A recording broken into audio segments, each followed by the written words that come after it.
కలబంద గుజ్జు తీసి శుక్రవారం పూట శ్రీ మహాలక్ష్మీదేవికి ఆ గుజ్జు నివేదన చేసి ఆ తర్వాత ఆ గుజ్జుని నీళ్లలో కలుపుకొని మీరు స్నానం చేస్తే భయంకరమైనటువంటి దరిద్రాలన్నీ పోతాయి.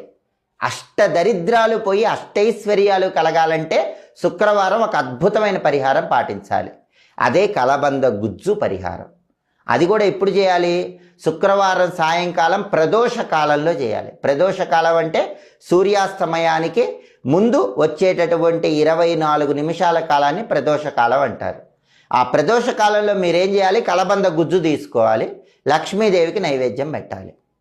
ఆ తర్వాత ఆ కలబంద గుజ్జు నీళ్ళలో కలుపుకొని స్నానం చేయాలి. మీకున్న అష్ట దరిద్రాలు తొలగిపోతాయి. విపరీతంగా ఆర్థికంగా బాగా కలిసి వస్తుంది. అప్పుల బాధలన్నీ తగ్గిపోతాయి.